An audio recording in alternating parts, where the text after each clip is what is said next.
I can't believe this is the last episode of season 1 of our podcast, and we are starting season 2 soon. I feel like that went by so quickly.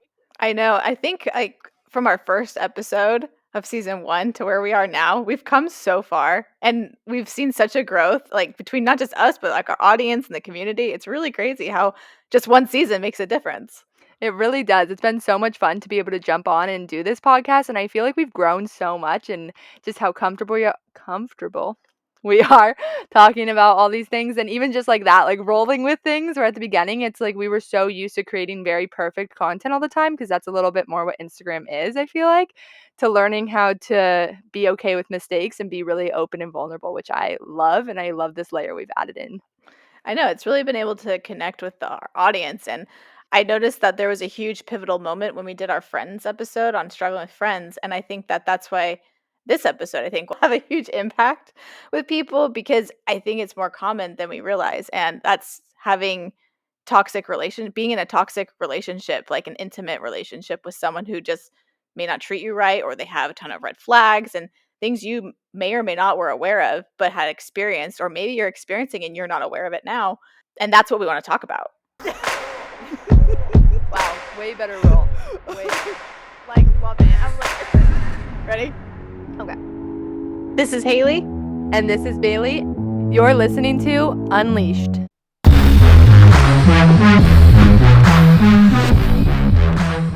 I'm really excited about this topic because honestly, I feel like most people have been through some kind of hard relationship, whatever that looks like in every situation, because it does look different to everyone. And I think a lot of times it comes from when you're younger. And I know that's not always, it can be older. There can be so many situations, but a lot of times you hear like immature relationships too, where how bad and toxic they can be, but how much you can learn from it. And at least that was my experience being in a young relationship for a long time, but it being a very immature and just not the right fit relationship, but how much I learned from that. And, I think this can really go for anyone though. It can be young and immature, or it can be older and immature, or it can be just, a horrible relationship in general. And I'm excited to talk about it because obviously we have two very different experiences and to share what we've learned from going from a very unhealthy relationship to finding these amazing guys and knowing what we deserved when we actually settled down. Yeah. I think a huge thing I realized with a young relationship that I had is that I was super insecure and did not realize how much that impacts a relationship. Like I was confident in myself, but I think when it came to the relationship overall, I had a lot of insecurities. And though usually I think I was the dumper the majority of the time, like I'd be the one to end it, I think those insecurities still showed throughout the relationship and it played on those toxic traits of how I was treated then because they could tell. Or I don't know, it's just like those weird dynamics in a relationship. And I was thinking back, like, ooh, that's cringing. Like, why did I do that? And I'm like, ugh. I mean, I did some probably really embarrassing things too in relationships, but that's just part of it. And I think that's from growing and learning and knowing yourself. And something that I think is really interesting, and I'd love to know your thought and your perspective on this, is when I started dating Evan, he was very interested in knowing about my past, like wanted to be open and talk about it. And I didn't feel like that was a very common thing. I always heard people be like, oh, the past is in the past, like we don't deal with it. And he always said that makes you who you are. And I think that's something that's actually really interesting, and it is true. It makes you who you are. You have triggers, you have things, and if you don't talk about them, you aren't really able to work through them. You just keep pushing them down.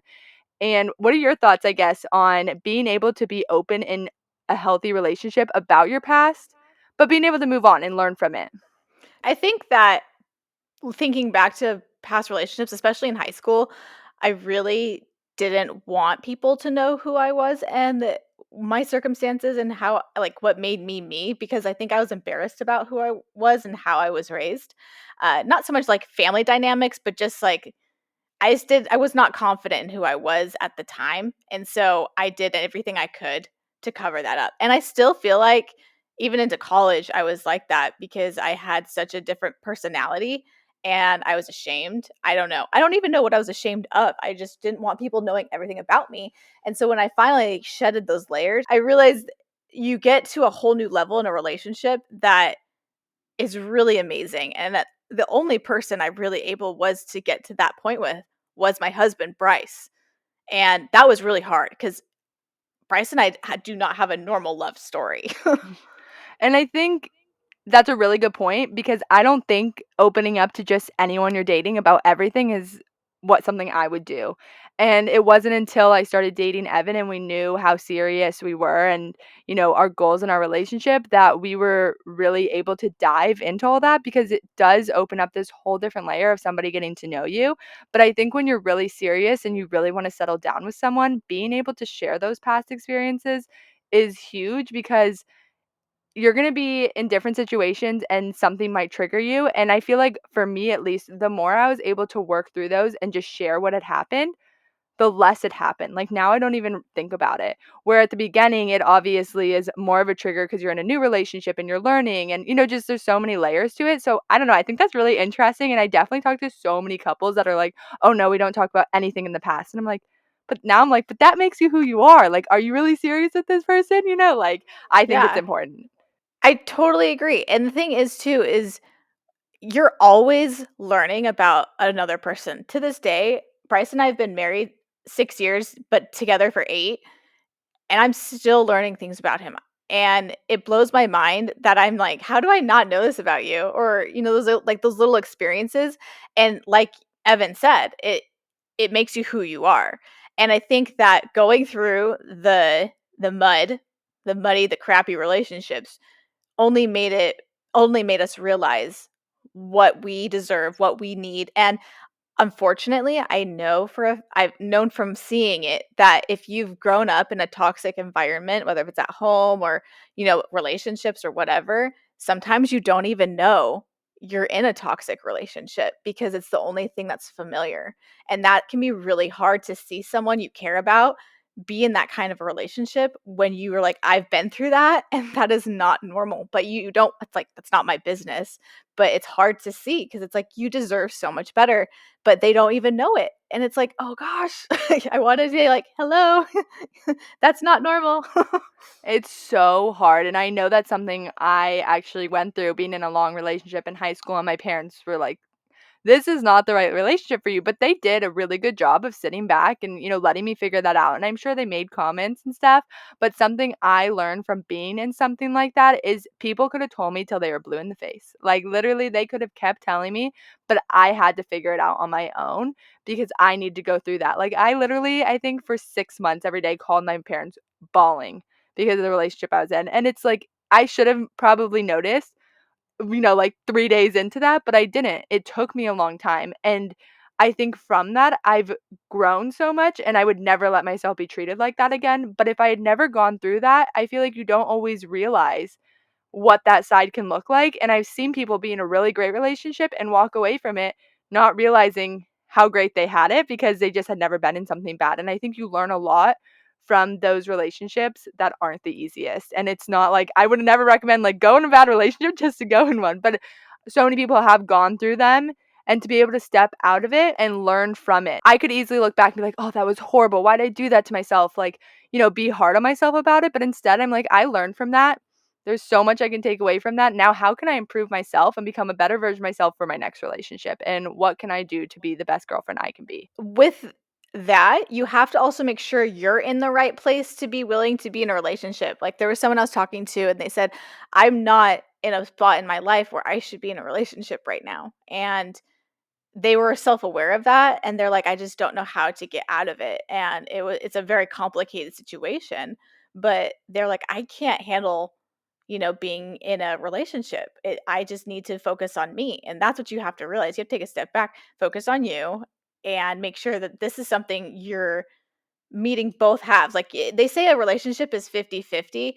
However, I've heard like it can be variable. I think it's a give and take. It's not just exactly 50-50 because it never will be. It's always like some days they'll do 60, sometimes they'll do 40, sometimes it'll be 80-20. It really varies, but it's about what works in that relationship. But it starts off with making sure you are good and you're confident in yourself and you're in a spot where you can handle being in a, relationship. And if you're not, then maybe doing some self-reflecting and figuring out how to get yourself to that point.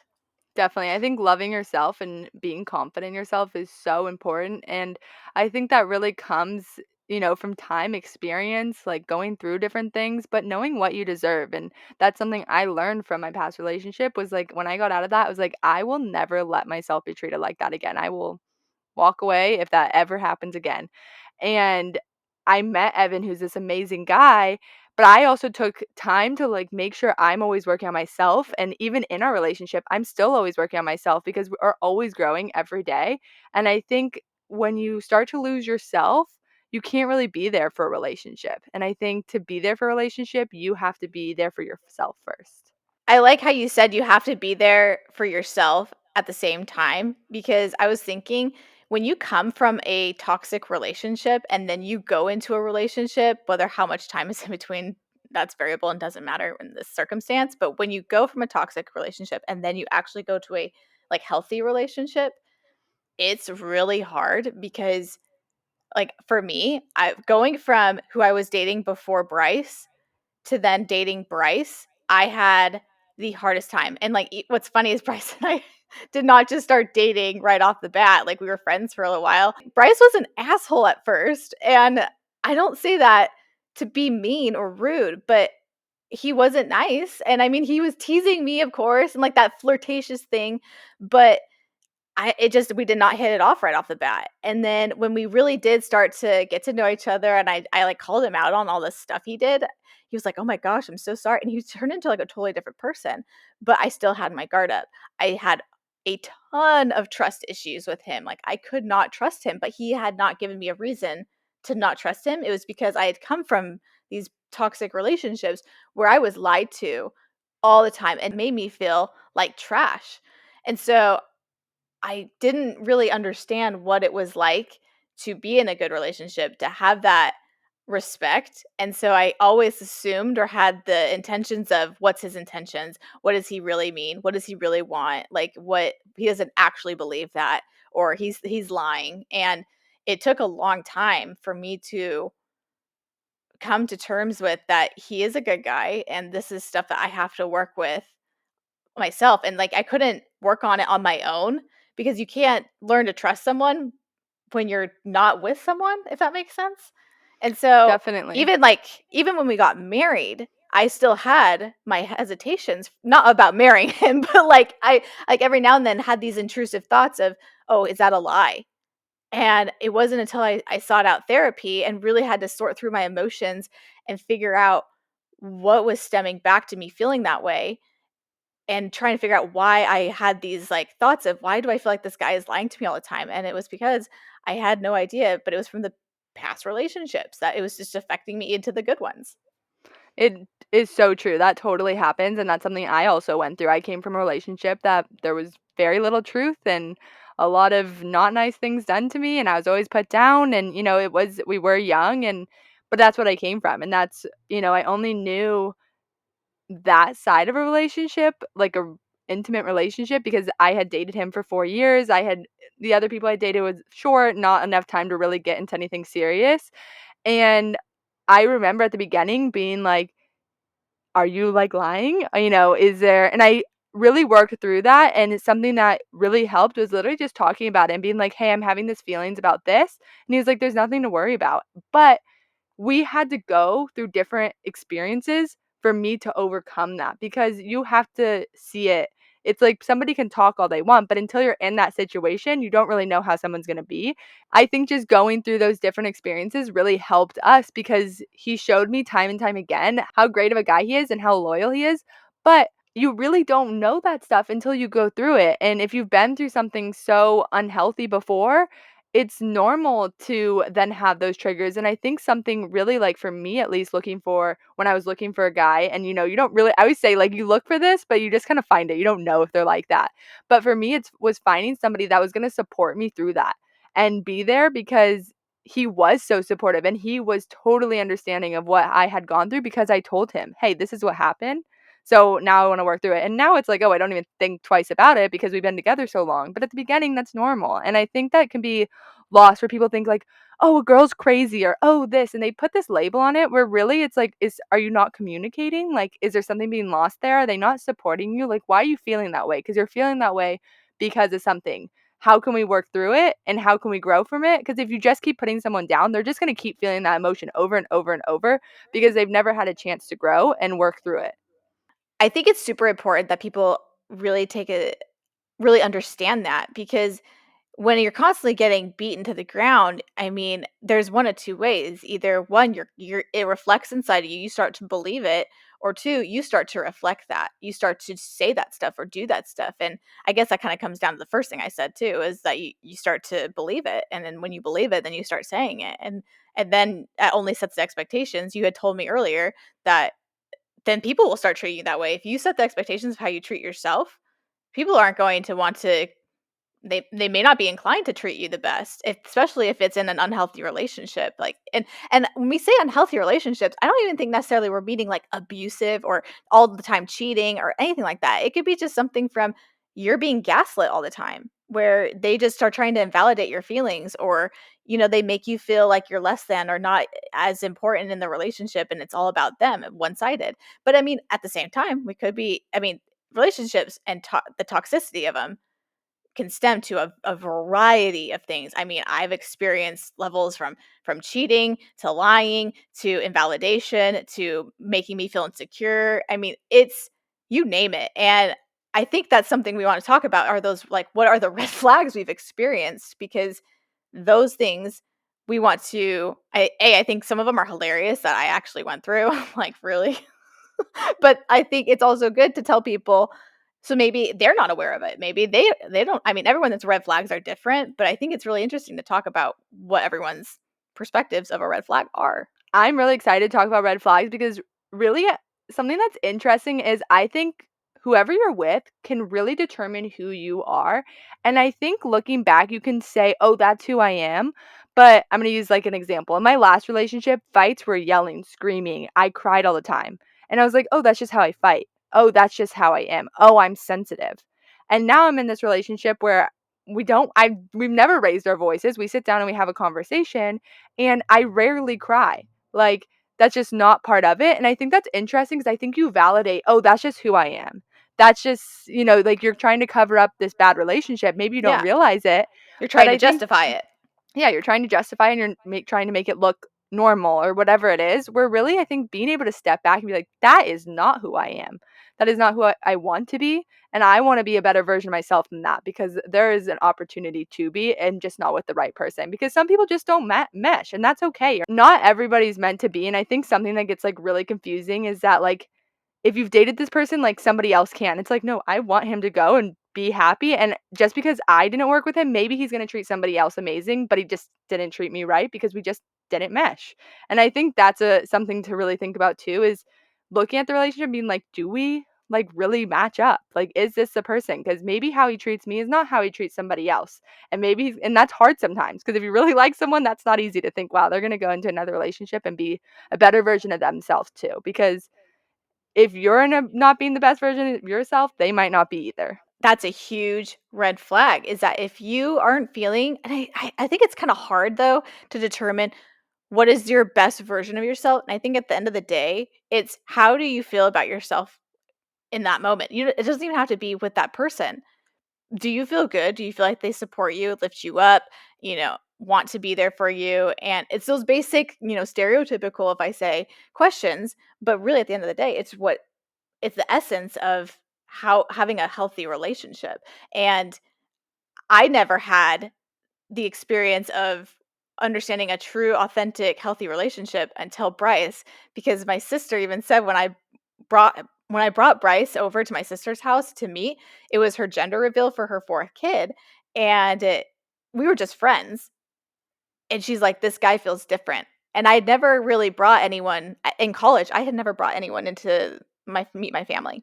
They had never met anyone I dated in college, and so it was really weird because she had just been like, "This guy feels different." Like, I actually have, like, a good relationship with my sister, and we've always had a really good relationship, but we're 10 years apart, and so it's the timing frame of our lives just never really made sense to have, like, that deep relationship until I got to college, and even then, I was in bad relationships with guys, and it affected those relations with my family, and I had no idea. I mean, I just thought, I'm like, "Oh, it's my family. They're just being sensitive, like, whatever." But that's not normal.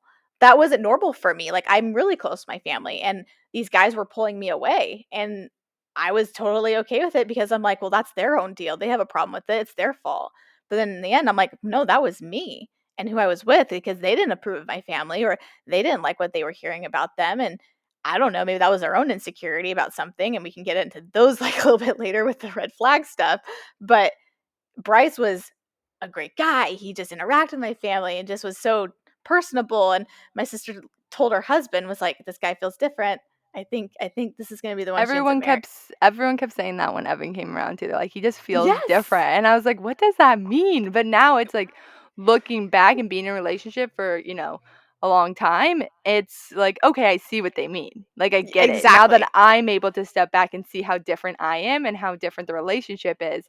But like outsiders see it first for sure because when you're in it, it's so hard to see. It's like I remember. It's Exactly. like even if it's good or it's bad, I mean, I think it's hard to see at the beginning, even when you're dating someone, and it's great because the beginning's always a honeymoon phase. I always say that. It's like the beginning is amazing, and so is the rest of the relationship, but it's different. Like you learn from time. There's different things, different life experiences.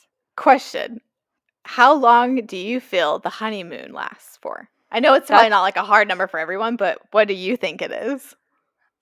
I feel like Evan and I's lasted a lot longer. I don't know what like a typical would be because we did long distance for so long. So I feel like Mhm. that is like I don't know, like 2 years, but I feel like most people would say like a year. Yeah. What would I you probably think, say? like, the first year is probably, like, the honeymoon phase on average for most people. Bryce and I are still in our I that yeah, that's what I feel like everyone's like, "Oh, I'm still in my honeymoon phase," I or, "Oh, still that's so 8 mean that you years. didn't." Yeah, it's like, "Oh, you're only been dating 3.5 years." Like, what do you mean a honeymoon phase? But it's different when you first meet somebody and like also going to living with somebody. Like, it's so different, and like it really comes down to like your hard days, their hard days, like Yes. family stuff, like hard situations, you having to work through things. I think that's what I mean by like I guess then a honeymoon would probably be shorter because things happen.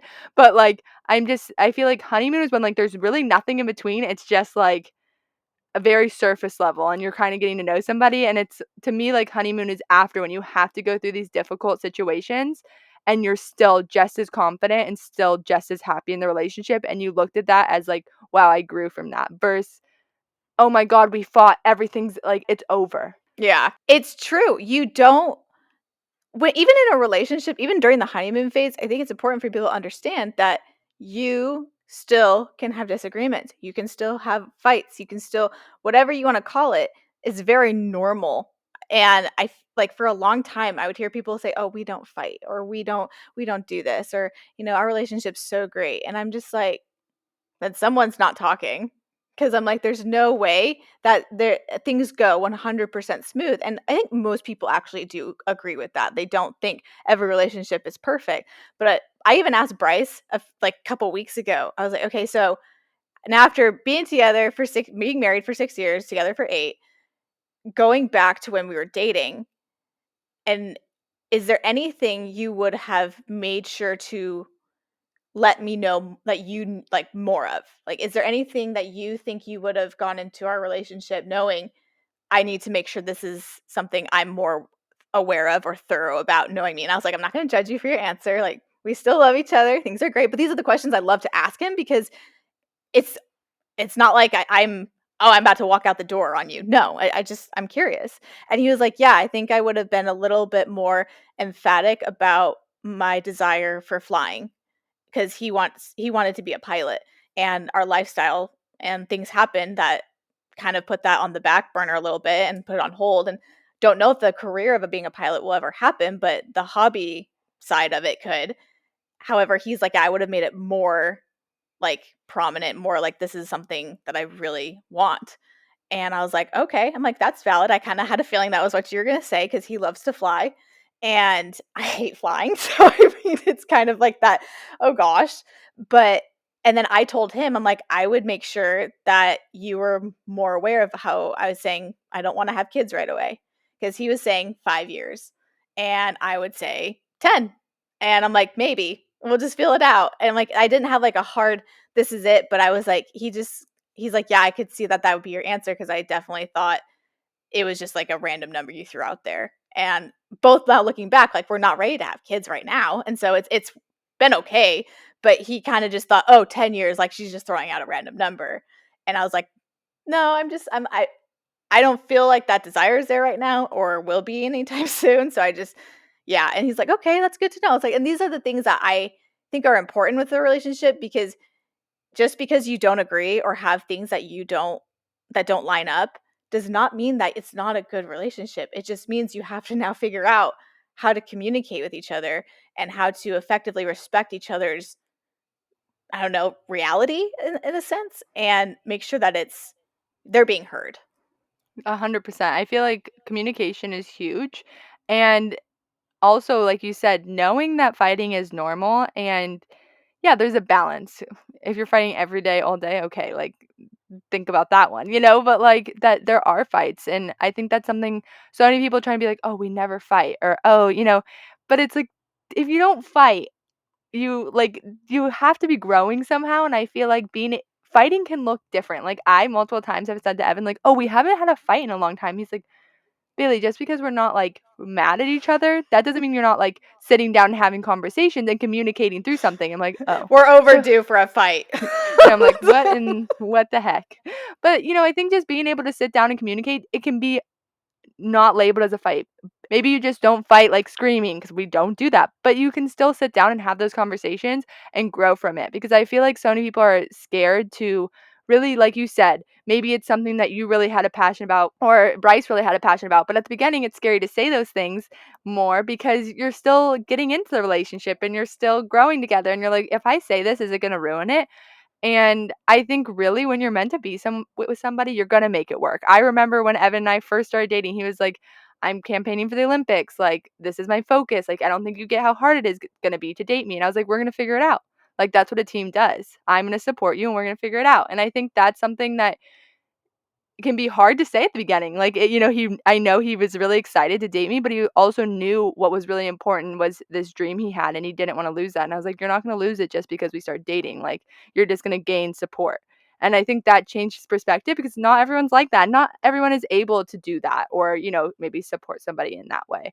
But I think really when a relationship's meant to be, like it's gonna work out and you're gonna figure it out. And I think there's just always so much fear behind not saying anything because you don't want to mess it up, even though when it's meant to be, it's gonna be. Exactly, exactly. I even asked him, I was like, "Why didn't you," like, actually, false. He did make it very aware of what he wanted, but I think he would have been a little bit more pushy about it because he was in flight school for a while and was on track to do that, and then pandemic happened, life happened, we got all of I had my moments. I mean, literally, it was a lot going on, but people always ask me, like, "Why did you marry a pilot if you're terrified of flying?" And I'm like, "I didn't marry him for his career." Like, I didn't I married him in spite of that. I love him because I wanted to make it work, and I told Bryce, like, "At the end of the day, you will fly." Now, I don't know if it's gonna be for a huge airline or if it's gonna be your own little airplane, but at the end of the day, I will make sure you will be up in the sky because you've sacrificed so much for me, and I know this hasn't come easy, but we will get there, and it's gonna take a little bit because flying is not cheap. It's very expensive, and so it's just, like, one of those things that you have to work towards little by little, and in my other relationships, I never like, I even remember when Bryce and I were dating, he was like we were just at a store, and he's like, "Oh, you want me to buy you that?" And I'm like, "What?" Like, I had never had a guy offer really to, like, just buy me, like, a little souvenir, like, in a shop. They would just be like, "Uh." And I'm like, "This is so weird." I got so uncomfortable. I was like, "I'm okay." It's like, I didn't understand. I will never forget that moment because it was the first time I'd ever been like, "Why would he? Why would he?" He's like, "I just know you like it, so I didn't know if you wanted me to buy it for you." I was like, "That's so cute." Like, okay. It's like, but no, he didn't end up buying it for me. I'm like, "It's okay. We're good." But it's those little things that from past relationships you don't realize. Like, red flag I had. A guy told me that if, I didn't do certain things, like whether if it was just in the relationship or general, he'd start rumors about me. And so rumors were spread and I was bullied through it all throughout high school and it was horrible. Literally goes down probably as one of my worst experiences in high school. And I even remember being anonymously texted by one of his friends on like one of those weird texting apps that like you just get a random phone number. And I looked it up because I had one too, and I was looking up to see whose username it was, and I found who it was, and so I like messaged him on Facebook. I'm like, "You can stop blackmailing me now." And he was like, "It's not me." And then I was like, I called him out. I'm like, "Literally, if you don't stop, I'm gonna get the cops involved. This is not okay." And so he People was like, "Oh, are so mean. it's Like, so true." who And raises there, these people? That's what I think about. it's so true. And I'm like, "What the heck? Like, what?" I mean, what has there been any big red flags from your past relationships that have made you been like, "Oh my gosh, like, please, guys, be aware of this," or even something unique to you? Because I have a lot of both. There were so many different situations in my past relationship that were red flags, and I should have seen it, but you don't when you're in it. And a few that just like popped in my head was one thing is like girls were always thrown in my face if it was like I wasn't out with them because I didn't like to party. If I didn't go out and I was like with my cousins usually, there was like a picture of him and a girl. Or, it was just always something where like it was thrown in my face and it made me really insecure. Like, why wouldn't it when you're in high school and, they're out drinking and doing stuff? And I didn't like that stuff. That wasn't who I was. And, like another one, I'm just trying to think of like random ones was we were I think at like homecoming or some kind of dance and everyone got picked up and there wasn't enough room in the car and he left me on the side of the road. I literally got left. I mean, we were in a gated community. It wasn't like it was like a sketchy place, but it was still like I got left. I literally called my best friend because I didn't want to call my dad because I knew my dad would freak out. He came and picked me up. But those were little things like in high school. And of course, like as our relationship went on, things got like more dramatic and like things got bigger. But I think even like those little things, like look at those things because Evan never in a million years would ever leave me, nor would he ever use something to throw it in my face. Like, and I think that's really where if it's a big thing or a small thing, because I mean, I've had those big red flags too. I think just stepping back and like knowing you don't deserve that. Like, I should have stood there when I think that was even at the beginning of the relationship and like, no, like, I'm not being treated like this, but you don't know when you're going through it. You're, defending them and Oh my gosh. I can't believe someone left you on the side of the road. What's their name? What's their address? I have a problem with that now. Like, who does that? Oh my gosh. I'm right? so It's like, "Oh, sorry. I love this person, just kidding." And it's like, I think okay, so talking about love, I think it's really interesting because I think as you're growing up, love is thrown around very, like, loosely, and I think there's so much pressure on it, like, "Oh, you loved this person," and I think you don't know. Like, I think that's young and you say it, and I think you really don't know and, like, there's different kinds of love, I know that everyone says that, but I think I didn't really love somebody until I started dating Evan, but I think that word is thrown around when you're younger because it's like the thing. Does that make sense? Yeah, it's like the next step when you get in a relationship, you hold hands, you kiss, You etc., say I love etc. you. You say "I love you." It's just like how it goes. And guys are, I've heard like there's statistics on it. Guys are more likely to say it first than girls are, and I'm not sure the reasoning behind that, but I think it's super interesting because one time I accidentally said it to a guy. Oh my gosh. And they're like, "How do you accidentally say I love you?" I'm like, It's okay. "Okay, Uh, I made Evan repeat it 4 times before I said back. I was like, "Did I hear you right?" It's like, "One more one time." more time. He One was more like, time." I "Bailey." I face was like, "I just perfect. wanna make sure I heard that correctly." Let me get this on Instagram. I'm gonna go live. Okay, say it. What?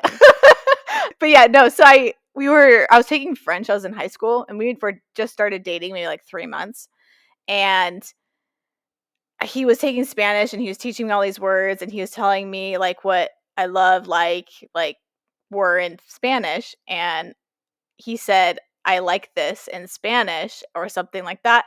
And so I Google translated "I like that" or "I like you." But apparently like and love in French are the same thing. And so it said je t'aime, which is I love you. And so I was like, "Oh, je t'aime." And he looks it up and he's like, "Oh, I love you too." And I was like, "Oh my gosh, what did I just say?" I'm like, "Oh, yeah, that's so cute." Like, "Oh, crap." It's like, "Oh, well." And then so we ended up dating on and off for 4 years, and it started off great, and then it went to the crapper, and, I mean, that's just one of those things, though. I'm like, "That's so funny." I accidentally said I love you, and I didn't mean to. So, did you ever tell him that was an accident? No. No, I did not. Hopefully, he doesn't listen to this. Well, okay, what's really funny about this relationship too, so we dated on and off for 4 years. He ended up moving to Hawaii, and so that made the I like, anytime distance got involved, I usually dwindled out, like, of the relationship. Like, all of my relationships, except for maybe one of them, have ended in long distance, and it's been so awful. I'm like, "Great, well, this one's a goner." And so we tried to make it work, and then he ended up moving back to my home state and going to college, so that was great, and that's when we on and off, whatever. And I did not realize until I had moved out of my house and moved states that it took 3 weeks for me to be away from him to break up with him. And we had just celebrated our official 1 year after, on and off 4 years, but consecutively we were together for 1 year anniversary thing. And it was 10 days after that, I was like, I want to break up with him because I was around a bunch of my college roommates and they were so happy and they made me feel really good. And I just felt like I was a totally different person, but I liked who I was. I was like, wait, I have friends that like want to be, like, supportive of who I am, and, like, I had, like, a small group of friends in high school who were, but when you go off and to college, you just go your separate ways, it's just how it is. But these friends just were so different, and to this day, I'm, like, so grateful for them because of how they helped me see what I was capable of and what I deserved, and it wasn't even in a intimate relationship, it was a friend relationship that made me realize that my intimate relationship was bad, and so we celebrated our and he gave me a promise ring before I left, and Bryce is like, "You got engaged." I'm like, "No, I did not. I did not get engaged to this guy. He gave me a promise ring that was A, too big. It did not fit on my finger, so I never wore it, and he was, like, marking his territory, essentially. And so, I remember calling him, and he just had this look on his face because I could tell he could tell it was coming, and I'm like, "I'm sorry, like, I just don't feel like we're on the same path. This isn't gonna work." I'm like, "We can still be friends," the stereotypical breakup. But he was like, "I told God that if we didn't work out this last time, then that was it for us and that we can't be friends." And I was like, "Okay." Like I was like I had been he's been a part of my life for so long and I wasn't like I was sad, but I wasn't distraught like I thought I would be for someone who had such an influence on my life. And that was a red flag for me. I'm like, or for the relationship, letting me realize, like, okay, hold it. I feel like I need to be more upset about this, but I'm not. And so, what was it about that relationship that was holding me back? And there was so many things. He pulled me away from my family. Like I was saying, that was a huge thing for me. And he just made me, I don't know, just feel like always questioning everything and just was kind of manipulative in certain ways, and it was not a good relationship. And when I got away from that, it took 3 weeks to end what was an on and off relationship for 4 years. And Yeah, it's interesting though when things like that happen and you were like, "Yeah, it wasn't that hard for me to get over," and you're like, "But that was the right decision." And I think it's interesting that you said your friends helped you realize that you were in a bad relationship because when I started dating Evan, he showed me how bad my friends were, and I think before that I didn't realize because I was in a bad relationship and it I was treated the same way by this guy as I was my friend, so it was normal. And when I started dating Evan and I realized how bad my friends were, I was like, I have this great guy. I know how I deserve to be treated. I'm going to step back from all my friendships and I'm going to start over. And we talk about this in our friends podcast, how our friendships, we had really hard friendships growing up. And it really wasn't until Evan and I started dating that I was able to step back and really create new friendships that were really meaningful. And I knew because I knew what I deserved because of Evan. like my mind is kind of just connecting the dots. Like I've always known this, but it's just now kind of full circle how your friendships, whether with your family or friends, truly do influence your intimate relationships with your significant other. Because my friends, when I first got to college, my roommates made me realize how I deserved better, and I liked how they made me feel. But then later on, I started dating a bad guy, and my relationships with my roommates became so strained. And I also had a massive concussion that also severely impacted my ability to make decisions and think logically, so that didn't help. But I wasn't dating a great guy. I mean, he wasn't horrible, but I was prioritizing him over the friendships with the my roommates. And they always say, bros before hoes or whatever that phrase is. I mean, I don't love that, but it's that kind of thing. Like, make sure you're prioritizing the relationships that are really important to you. And I look back at they started treating me really poorly, probably because I wasn't treating them the best when I was dating those guys, or I mean, dating those guys sound like a player. When I was dating a guy that wasn't great for me. And to this day, I think back like maybe they wouldn't have treated me so poorly if I hadn't prioritize that terrible relationship, and where would I still have those friendships? Now we've all gone in different directions, and I don't even know, like, I don't know. We can always play the what if game, and I try not to because I think it's just a new form of mental torture. But it's kind of coming full circle on this to what you're saying. Your relationship with Evan made you realize that your roommates, your friends that you had were not good. Yeah, and when I noticed, I was like, "I'm gonna make a change," and I remember stepping back and just pushing pretty much everyone away because I was like, "I need to make a change," and I wasn't really sure how to make that change because even though I knew what I deserved, I still obviously had things to work through if I had always had such not nice friends, I guess. But I actually decided to start going to therapy, and I was like, "I'm gonna work on myself before I really let anybody in again, like friend wise." And it took a long time, but I think being able to be in such a great relationship made me not just want to jump back into friendships and be treated bad because it's easy to have not healthy friendships, I think sometimes because it might just work or you get somebody to go to lunch with or something like that. And I was like, I don't need that. I would rather take the time to work on myself and find healthy relationships because even being in healthy friendships is going to make a difference how I am in a relationship and how I show up for my family. So, really, all of the relationships in your life determine how you are because you're either going to be happy and they're going to push you to be a better person or they're going to bring you down and it's going to affect how you are in your day to day. I look back at all of the guys I've dated. I haven't dated that many. Like I said, I dated a guy on and off for 4 years, and there maybe were a little bit of baby relationships in between, like, when I was off, but in high school and then in college, there's maybe, like, a few. But I think if there was I'm like I asked Bryce if there are there any exes that you would be friends with today if, like, you were friends? Like, it I don't know, like, you ended not on bad terms or good terms, but, like, you still had, like, a solid like, you could still be friends with them. And he was like, "Yeah, there's one I would." That's really cool because not every relationship ends bad. And I think there is maybe one guy I would be friends with if I was able to maintain boundaries. Obviously, because I'm married now, so it would be different. But and it was in college and it was different. I don't know. But at the same time, you have to look at it too, be like, "Okay, remember you did date." And when you're married, it's different too.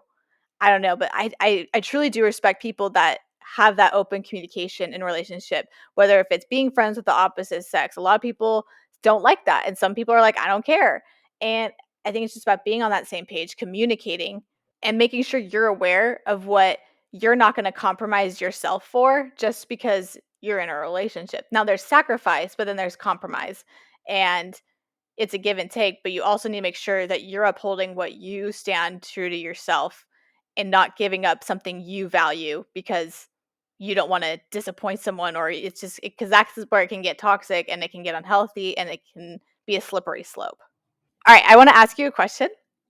What is maybe three things or one thing, whatever, how many you feel off the top of your head, that you look for or did look for when starting to date Evan or in a relationship that you would recommend people? Like, for me, I would say the way they treat their mother and like service workers. So restaurants, at checkout, stuff like that when things aren't going seamless. Those are just off the top of my head, but I want to know what yours are. I probably have more than 2 or 3, but I'm gonna start with these. I feel like manners is a huge one for me. How and I'm gonna do 2, and how they treat and interact with your family. How you blend with a family is so important. I totally stand by that one. Because when you date a person, you date their family. When you marry a person, you marry their family. Doesn't matter if they have a relationship with them or not. That'll influence your relationship, regardless of what you think. I Yeah, I'm such a big family person that really having a great relationship with both sides of our family was something from the very beginning that was so important to me. And I knew I wanted to be really close with his family and I really wanted him to be close with my family. And I think knowing he was open to coming in and like taking the time to have dinners with us and get to know us and sit with my parents and, just all those little things that over time, will add up to a really great relationship with my family and me being able to go to his house and spend time with his family. That stood out to me from the very beginning because being able to do that, they're interested in having that long term versus if they don't really put in the time to sit with parents and communicate with them, they're really never going to. Yeah, and I think I love how you say that because I mean, I dated a guy who the first time he ever talked to my dad, he was asking for my hand in marriage. This was not Bryce, and then my dad was like, "No." And if you know my dad, he he's such a he's such a comedic, like, comedic, he's just full of comedy, and he's just so funny, but he's like, "No." He's like, I don't know you, but, I mean, it's just like, "What?" He's like, "Who am I talking to?" And I was like, "What is happening?"